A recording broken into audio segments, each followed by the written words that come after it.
আমরা ক্লাসটা শুরু করছি। লাস্ট ক্লাসে যেখানে শেষ করেছিলাম, তারপরে methodologies in practice to ensure community participation.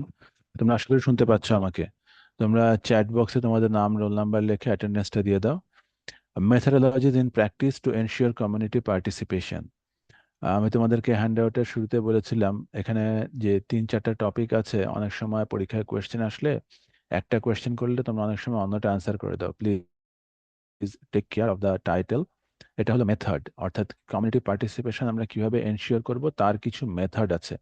সেই মেথডগুলোকে এখানে বলা আছে।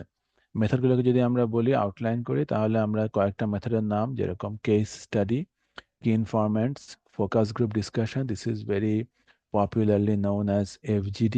আমরা ইঞ্জিনিয়ারিং ডেভেলপমেন্ট প্রজেক্টে ইআইএ বা ইএসআইএ করার সময় সবচেয়ে বেশি যে মেথডটা সাধারণত ইউজ করে থাকি সেটা হলো এফজিডি, ফোকাস গ্রুপ ডিসকাশন। এরপরে হচ্ছে group interview, then semi structured interview, observation, participatory rural appraisal অথবা পিআরএ। এটা অনেক ইউজ করা হয়। Community mapping. তোর কথা উঠছে। একটা একটা করে যাই। কেস স্টাডি, এটা হলো আহ, একটা সিঙ্গেল কেস। সে কোনো একটা রুরাল এরিয়ার কোনো একটা জায়গায় যে টিউবওয়েল আছে, সে আমরা ওই টিউবওয়েলটা নিয়ে স্টাডি করব। That is what is called a case study, অর্থাৎ study of one case. A case study tries to give the full story or the whole story of a particular incident. এটা হলো কি point. A case study should be as broad as a certain community or culture or a selected household members that were involved in the sanitation or hygiene education program. So এইখানে যে কোনো একটা প্রজেক্টের basically এ two জি পুরো জিনিসটাকে study করা হয়, সেজন্য এটাকে বলা হয় case study. So case study করলে ওই এলাকায় সে ওই টিউবওয়েল বা কোনো একটা বাড়ি যদি আমরা টার্গেট করি, তাহলে ওই বাড়ি বা ওই টিউবওয়েল বা সে কোনো মসজিদে বা কোনো স্কুলে যদি দেই, তাহলে ওই কেসটা কমপ্লিট স্টাডি করা হয়, যেই নলেজটা ভবিষ্যতে হয়তো অন্যান্য সিমিলার এরিয়াতে, সিমিলার এন্টিটিতে যদি আমরা অন্য কোনো সিস্টেম ডেভেলপ করি বা ইনস্টল করতে চাই, তাহলে এই নলেজটা কাজে লাগে। So this is the benefit of case study. কি ইনফরম্যান্টস আর ইন্ডিভিজুয়ালস, প্রথমত এটা হলো ইন্ডিভিজুয়াল, অর্থাৎ ব্যক্তি মানুষ, who are knowledgeable about their particular domains and are able to communicate this. অর্থাৎ কি ইনফরম্যান্টস আমরা তাদেরকে ইনভলভ করি যারা ব্যক্তি এবং যাদের নলেজ আছে, যেটা সম্বন্ধে আমরা ইনফরমেশন চাই সেটার ব্যাপারে, এবং যাদের এই নলেজ শেয়ার করার কমিউনিকেশন স্কিল আছে বা কমিউনিকেট করতে পারে। ফর এক্সাম্পল, কোনো একটা জায়গায় আমরা টিউবওয়েল বসালাম, 5টা 7টা 10টা বা 20টা। সেই টিউবওয়েলের কেয়ারটেকার থাকে। So this caretaker of those tubewells can be those individuals and might be well informed about water collection. অর্থাৎ আমরা ওয়াটার কালেকশন কিভাবে হয়, কোনো একটা এরিয়া টিউবওয়েল থাকলে সেখানে ওয়াটার কালেকশন কিভাবে হয়, প্যাটার্ন কি। While a mother might be well informed about the disposal of infant feces, like এখানে একটা এক্সাম্পল দেওয়া আছে, এটা তুলনা করা হয়েছে। সুতরাং বেসিক্যালি টিউবওয়েলের যে caretaker, he or she will be the most knowledgeable person about the use, pattern, timing, operation, then maintenance, repair and everything.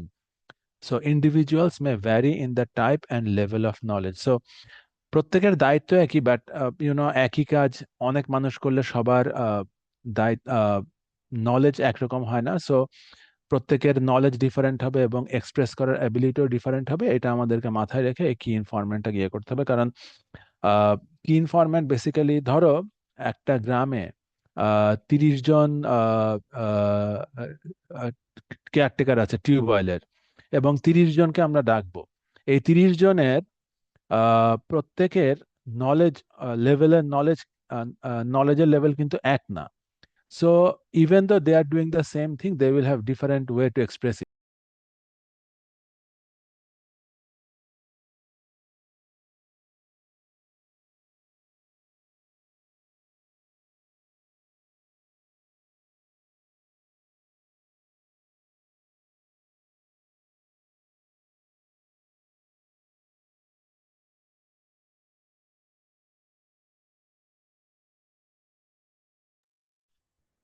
Focus group discussion, FGD আমি আগেই বলেছি এটা সব থেকে বেশি ইউজ হয় বিভিন্ন ইঞ্জিনিয়ারিং বা ইনফ্রাস্ট্রাকচার প্রজেক্টে, স্পেশালি ওয়াটার সাপ্লাই স্যানিটেশন প্রজেক্টে তো বটেই। Interviewing a group of 6 to 10 individuals, এখানেও মানুষ, কিন্তু a group is formed by those individuals, এবং একটা গ্রুপে 6 থেকে 10 জন থাকে। ক্রাইটেরিয়া হচ্ছে who are not previously known to each other, অর্থাৎ এখানে এমন মানুষ আনতে হবে, এই যে 6 থেকে 10 জন যাদেরকে আমরা আনলাম, তারা যেন একজন আরেকজনকে না চিনে বা পূর্ব পরিচিত না হয়, but who can share a common characteristics. But সে আমরা টিউবওয়েলের রিপেয়ার মেনটেন্যান্স সম্বন্ধে জানতে চাই বা ইউজ প্যাটার্ন সম্বন্ধে জানতে চাই। সো আমরা 6 থেকে 10 জন এমন মানুষ আনবো যারা সবাই টিউবওয়েল ইউজ করে, কিন্তু এক এলাকায় থাকে না, বিভিন্ন এলাকায় থাকে। তাহলে তাদেরকে আনলে যেটা হবে যে বিভিন্ন এলাকায় টিউবওয়েল ইউজের যে pattern, repair problem, maintenance issue, repair issue, এগুলো সম্বন্ধে আমরা ডাইভার্সিফাইড ইনফরমেশন পাবো। এই জন্য এফজিডি খুব ইন্টারেস্টিং এবং ইম্পর্টেন্ট, এবং ওয়াটার সাপ্লাই স্যানিটেশন সেক্টর এটা খুব বেশি ইউজ করা হয়। কারণ সে আমরা ল্যাট্রিন দিলাম, বিভিন্ন জায়গায় একই রকম ল্যাট্রিন দিলাম, then we invite people using all those latrines who do not know each other. That means they come from different areas, but they share their experience so that we get our feedback of the installed latrine or sanitation facilities from different type of communities who share, who use the same type of latrine. So a typical example would be a focus group discussion with female tube caretakers about the water use. So এটা আরেকটা example যে আমরা সব tubewell caretaker যারা female তাদেরকে আমরা ডাকবো, এবং we want to hear their opinion in FGD. The group context allows for new issues to be raised and the participants stimulate each other to discuss the topic. So এটা আমি একটু আগে বলেছি, this is the whole purpose why FGD is done, because they use the same type of facility but their location is different and they have different experiences, কারণ এক একজন হয়তো এক একটা ডিফারেন্ট টাইপের হাইড্রোজিওলজিক্যাল জোন থেকে আসতে পারে, বা ডিফারেন্ট কাস্ট, ক্রিড ও রিলিজিয়ন ফলো করতে পারে, বা ডিফারেন্ট টাইপ অফ ল্যান্ডস্কেপিং এ থাকতে পারে। ফর এক্সাম্পল কেউ ফ্ল্যাট ল্যান্ড, কেউ পাহাড়ি এলাকা, but they use the same type of water supply system for example, then FGD is very useful. Group interview are similar to FGD, এখানে একটাই পার্থক্য, গ্রুপ ইন্টারভিউ এফজিডির মতোই, একটাই পার্থক্য, দে আর known to each other। এখানে ছিল not known to each other the members of 6 to 10, এখানেও member of 6 to 10 making a group, but এখানে they know each other। For example একই স্কুলে পড়া যে বাচ্চারা, তারা যদি ওয়াটার সাপ্লাই এবং স্যানিটেশন সিস্টেম ইউজ করে, তাহলে তারা অ্যাকচুয়ালি একই রকম না, একই ফ্যাসিলিটি তারা ইউজ করে, যেহেতু সেটা তাদের স্কুলে। So if we bring children from the same school in FGD, because they are known to each other, it becomes group interview. Semi-structured interview. The interviewer having a checklist of questions, but respondents express themselves and record their responses in an open form rather than in a pre-coded format. অর্থাৎ আমরা যখন মানুষের opinion নেই, মতামত নেই, তখন আমরা সে theoretically দুইভাবে নিতে পারি। একটা হলো চেক বক্স করে, আমরা এবিসি এবিসি 3টা করে অপশন বা 4টা করে অপশন দিলাম এবং ক্লায়েন্টরা টিক দিয়ে গেল যে কোনটা তাদের জন্য ট্রু। এটা হলো এক। আরেকটা হলো you do not make such check list, but you make an open text box, যেই টেক্সট বক্সে তারা রিটেন ফর্মে তাদের ওপিনিয়ন দেয়, অর্থাৎ শুধু ইয়েস নো বা এবিসি এই 3টার বদলে তারা they add something more, because this addition of text can be very useful for implementing agency to understand about user behavior or behavioral pattern or any specific explanation of certain behavior which may be very exclusive or unique to one zone. সেই জন্য এই semi structured ইন্টারভিউতে চেকলিস্টের বদলে detail text লেখা হয়। The interviewer encourages respondents to expand on answers and express them in depth. This is the whole lot reason why open boxes are there instead of preset checklist. This allows the respondent to spontaneously raise issues and questions that might not have been predicted but which are the direct relevance to the investigation. অর্থাৎ এখানে যেহেতু আমরা open text box দিচ্ছি এবং ইউজাররা বা ক্লায়েন্টরা তাদের মতামত একটু বিশদভাবে ব্যাখ্যা করতে পারছে, এখানে অনেক সময় অনেক টপিক আসে যেটা হয়তো চিন্তা করে নাই ডিজাইনের সময় বা প্ল্যানিং এর সময়, বা যেটা ভবিষ্যৎ হয়তো একটা পাইলট স্টাডি ছিল, এটা অল্প সংখ্যক টিউবওয়েল বা ল্যাট্রিন দিয়েছি। সুতরাং আমরা যখন বড় স্কেলে টিউবওয়েল বা ল্যাট্রিন দিব, তখন এই এক্সপিরিয়েন্সগুলো যারা ক্লায়েন্টরা শেয়ার করলো, সেটা আমাদের জন্য অনেকখানি কাজে লাগতে পারে ফিউচারে। Observation involves watching and recording particular behavior in specific places. Example কি? Water collection at the tube oil for a set period of time at different intervals in a day. So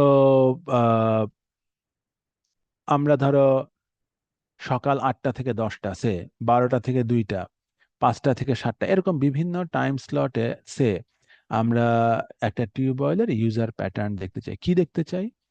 যে এই ভিন্ন ভিন্ন সময়, কোন সময় ইউজার বেশি আসে কম আসে, কোন সময় মেল বা ফিমেল বেশি আসে, কোন সময় শুধু পানি কালেকশন, হাউস হোল্ড পানি কালেকশনের জন্য আসে, কোন সময় সে মস্ক বা অন্য কোনো প্রেয়ারের কারণে আসে, কোন সময় স্কুলের বাচ্চারা আসে।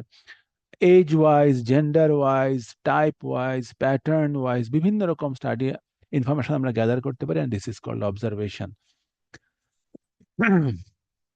In some cases, a checklist is prepared and spot checks are made at different sites. অর্থাৎ এই যে অবজারভেশন, আমরা তো অবজার্ভ করি এই প্যাটার্নগুলো অবজার্ভ করে আমরা যেই ডকুমেন্টেশনটা করি, সেটা বলা হচ্ছে it can be spot checks. So this sort of information can help identification of any specific need, or maybe if there are some facilities which are totally unnecessary, সেটা সম্বন্ধে আমরা জানতে পারি। So this is in the observation. Participatory Rural Appraisal, PRA, by community mapping. Community mapping is a method which involves asking group of respondents from a specific locality to draw a map using locally available resources such as mud floor, beans, seeds, or whatever is appropriate and easy to manipulate. PRA হচ্ছে basically, ধরো আমরা কোনো একটা জায়গায় WSS চিন্তা করছি, সেই জায়গার যে বাড়ি ঘর, ক্ষেত খামার, পুকুর, খাল, নদী, বাজার, ব্যবসায়িক প্রতিষ্ঠান বা যা কিছু ওখানে আছে, বা কোনো ফরেস্ট এরিয়া, এই সব কিছুর ম্যাপিং করা। আমরা যদি এই ইস্যুসগুলো ম্যাপিং করি, তাহলে যেটা হয়, we get a very good idea about the resources which are available locally. For example, people or other natural resources which are available locally. For example, নদী হলে নদীর পানি, বা অন্য কোনো গাছপালা যেগুলো local resources. And one of the key areas in PRA is to see the opportunity if the local resources could be available for the development project. অর্থাৎ এই যে আমরা ক্লায়েন্ট সেন্টার্ড অ্যাপ্রোচ, যেটা আমরা লাস্ট হ্যান্ড আউটের লাস্টে দেখেছি, এই জিনিসটাকে আর একটু বড় স্কেলে প্রমোট করা। এখানে রিসোর্সেস বলতে শুধুমাত্র যে ন্যাচারাল রিসোর্সেস সেটা না, হিউম্যান রিসোর্স ইম্পর্টেন্ট। অর্থাৎ মানুষের অ্যাভেলেবিলিটি কোনখানে, এবং কোন মানুষের স্কিল লেভেল, এক্সপার্টিস কি, তারা স্পেসিফিক কাজ করতে পারে কিনা, বা পারলে কতজন মানুষ আছে, and so on. So this all can be found out through the process of community mapping or PRA. So the last topic in this handout is features of a demand-based approach. So characteristics of a demand-based approach এখানে আবার দেয়া আছে। এখানে যে কথাগুলো আমরা দেখেছিলাম client centred অ্যাপ্রোচের, ওই কথাগুলোই মোরলেস আছে। In a demand based approach, the community initiates and makes informed decisions about services options and how services are delivered. So এটাও কিন্তু যেহেতু বলা হচ্ছে ডিমান্ড বেসড, অর্থাৎ ক্লায়েন্ট যা চায় সেটাই আমাদের priority. The community contribution contributes to investment and has control on how funds are managed. So a community owns and responsible for sustaining its facilities. So basically আমরা যেটা লাস্ট হ্যান্ডআউটে বলেছিলাম, যে যারা টিউবওয়েল বা ল্যাট্রিন ইনস্টল করবে, তারা শুধুমাত্র যেন তাদের রেসপন্সিবিলিটি শুধু যেন প্রোভাইডার না হয়, তারা যেন শুধু টিউবওয়েল আর ল্যাট্রিন প্রোভাইড করে ছেড়ে দিল, আর এরপরে এটা ইউজ হলো কিনা, এটা পজিটিভ রোল প্লে করলো কিনা সোসাইটিতে, এগুলো কিছুই তারা ভাবলো না বা জানলো না, এরকম না করে they should be facilitator, rather they should try to promote whatever they have install. এটাই হচ্ছে ডিমান্ড বেসড অ্যাপ্রোচের মূল কথা।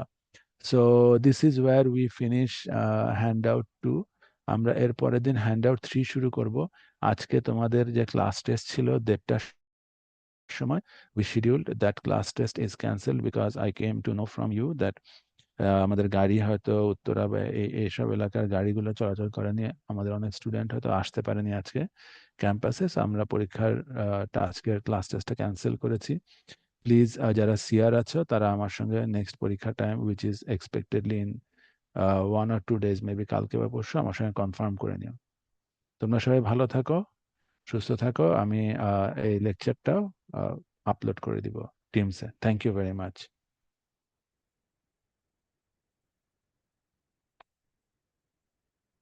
তোমরা সবাই অ্যাটেন্ডেন্স দিয়েছো আশা করি। আমি বন্ধ করে দিচ্ছি লিঙ্ক, মিটিং লিঙ্ক।